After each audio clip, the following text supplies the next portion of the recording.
him as the anti-hero and not the superhero we saw in the later Showa films. I think that'd be a really good idea, and that would also make him more three-dimensional, you know, like, he has that, I said if they added that, like, revenge aspect to him, we could start to see he feels, and if we made him the anti-hero, it'd be like, you know, you have to fear him. Gareth Edwards said that, you know, the world should have to fear them. I'm not going to pull up the direct quote, but from what I've remembered is Gareth Edwards said something like, the world needs to feel like they need to create their own Godzilla or something like that. I think the only way to truly do that is to establish Godzilla as a bad guy, or at least as a destroyer. Alright, now getting into the new monsters that they have said they will be adding in, such as Rodan, which is in, I shouldn't say new monsters, I should say the classic monsters, is, I think they should link Rodan's origins to Godzilla's origins. Godzilla is this, we know he came from this time more nuclear, he came from the time when the world was more radioactive and all. I think if you kept in Rodan to that, it'd be really good because, you know, in Ghidorah the Three-Headed Monster, and I keep comparing this to that movie because if the Godzilla 2, the legendary sequel, has Ghidorah, Mothra, Godzilla, and Rodan, then it's pretty much just a remake, which I think they should not do. I'll get into that later. But if they do that, it would be sort of like a remake.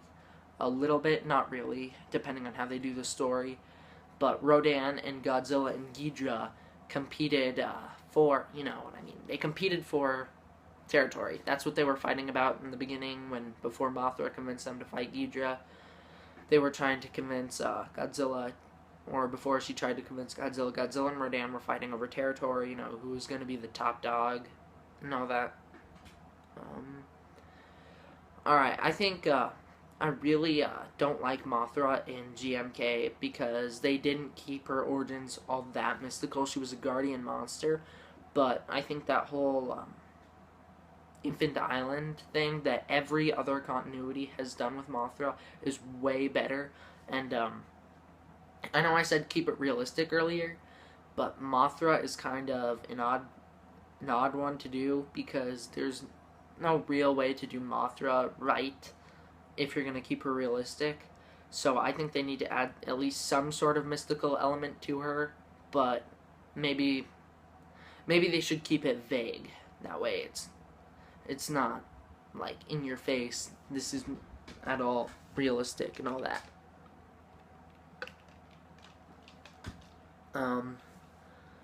Keep Ghidorah's secret, or not, whoops, I read that wrong.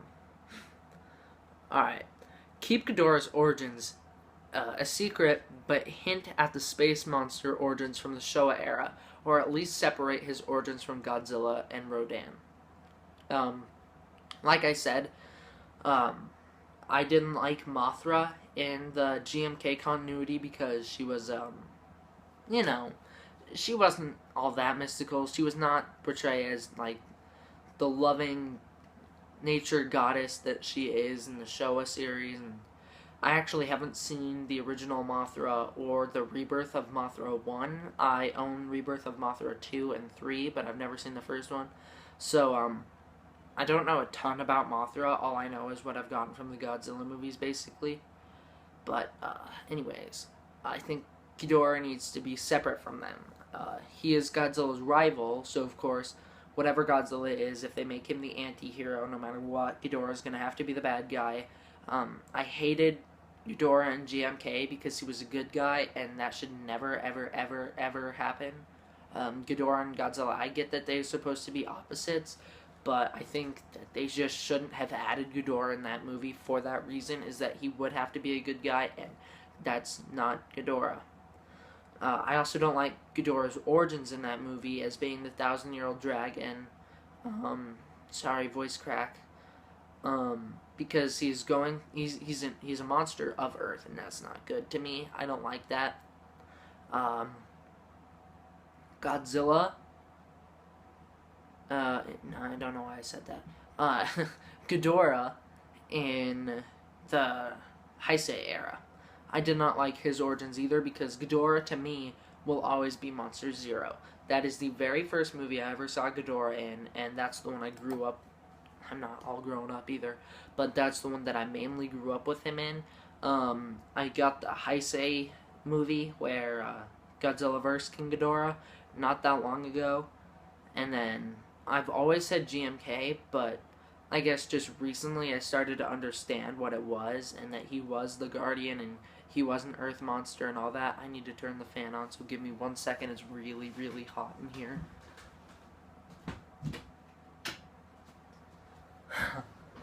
Alright, so, like I said, Ghidorah I don't think he should be an Earth monster, because even in the Heisei era, I did not like that, because, like I said, Ghidorah will always be Monster Zero. Ghidorah was one of the more recent Godzilla movies that I've seen, and if you can hear the fan, forget it.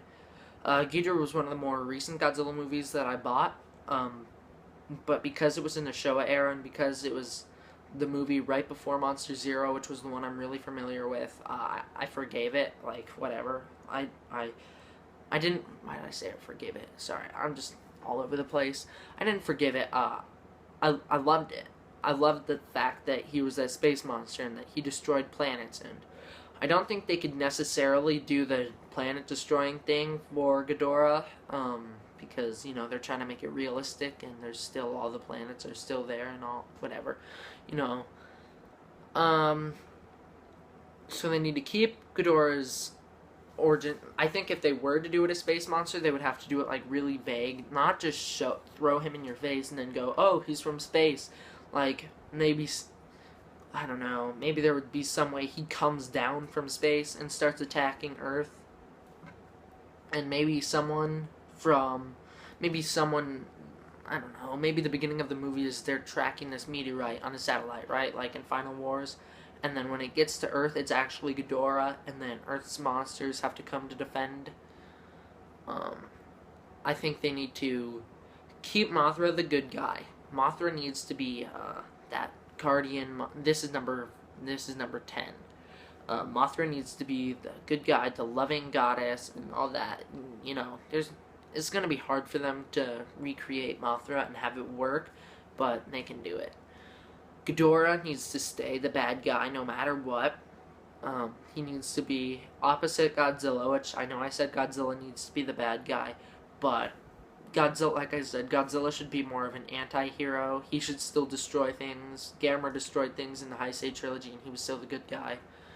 Rodan needs to be the same as Godzilla. So what I mean by that is, if Godzilla's an anti-hero, Rodan needs to be an anti-hero, and they can come into conflict with each other because of territorial stuff and the fact that their origins should be linked. Number 11, they need to introduce the monsters slowly.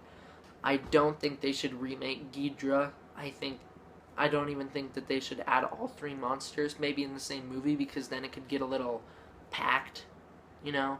Like Spider-Man 2, The Amazing Spider-Man 2, was not all that good at all, because it was really packed with ideas and didn't pay off.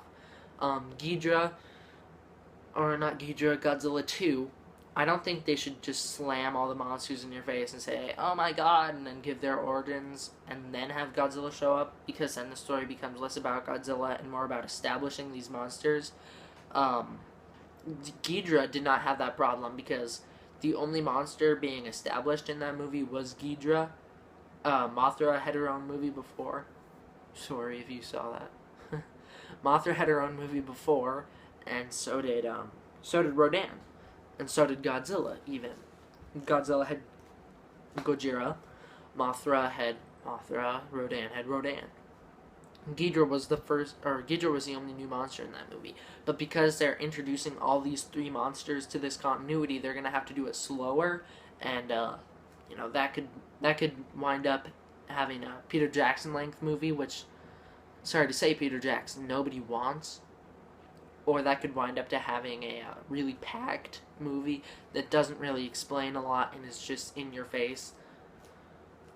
They need to have proper build-up. One thing that the Godzilla 2014 movie did, it had great build-up. That whole first act of Ford and Joe going into the quarantine zone and finding out the Muto was and all that, that was really, really good. I think they need to have proper build-up in the sequel, much like that. So, I don't know how exactly they do that, but maybe have, like, I don't know, they just, maybe there's, like, these rumors of these monsters going around. I don't know, Monarch knows, and they're freaking out because these monsters are going to destroy everything. Godzilla shows up, and then people start to freak out and wonder why, and then these other monsters, I don't know. No, I'm just guessing. I'm trying to find some way of how they could do that. They need to, this is number 13, this one is probably most important out of any of them. Give Godzilla more screen time. Godzilla only got roughly 8 minutes or so of screen time in the 2014 movie, which is around the same amount of screen time as he got in Ghidorah, the three-headed monster, actually. But I don't think that would work. People did not like that, and it focused too much on the other monsters and not enough on Godzilla. So I think if they focus more on Godzilla and less on the other monsters, but at the same time introducing the other monsters and building them up and all that good stuff, it could be really good. I already did number 14, which is tying some nuclear allegory. I think Godzilla should have to attack power plants, nuclear power plants, to get radiation from them. Kind of like how in the original Gamera movie he had to attack places to get fire, that way he could eat. That's kind of the same thing I think Godzilla needs to be doing in this movie. And number 15, this one's pretty important too. They don't kill off any monsters. If you're going to introduce lesser known monsters or ones that people don't care about, you can kill them off. But keep around Mothra, Ghidorah, Rodan, and Godzilla. They're obviously not going to kill off Godzilla. So keep around Mothra, Ghidorah, and Rodan. Because these ones are going to be, they could be key players in the next movies. Who knows? But, you know, they're really big, important Godzilla monsters. So I don't think they should kill them off. And, you know, they haven't really killed off a lot of them in any continuities. They did in Showa. They killed Ghidorah in Destroy All Monsters. Of course, they killed off Godzilla and Gojira, but that doesn't count. That was a different Godzilla. They didn't kill off Rodan. They didn't kill off well, they killed off Mothra, but Mothra always had a larva. So if they are going to kill off Mothra in the new movie, make sure she has a larva that we can fall back on. Heisei, they killed Ghidorah. They killed Godzilla. I don't think they killed Mothra. I don't remember. That's not one of my favorite movies, so I haven't watched it a lot. And they killed off Rodan. Don't do that, because then they weren't able to reuse them. And if you want to reuse them in the third Godzilla, because this will be a trilogy, don't kill them off. And then in the Millennium series, none of that really matters, because the Millennium series reinvented itself every movie except for 2, which were Godzilla Tokyo SOS, which also featured Mothra, and Godzilla against Mechagodzilla. That's it. So that's my top 15 things. There's only one other thing I'd like to say which wasn't on the list, and you know, I'm not going to add that in the title. I'm not going to say top 16 because I had to think of a whole bunch of stuff after I got past 10, because then I wanted top 15 because 15 is a nice round number. Anyways, they need to make Godzilla stronger. In the 2014 movie, Godzilla gets his butt kicked. There's no denying it.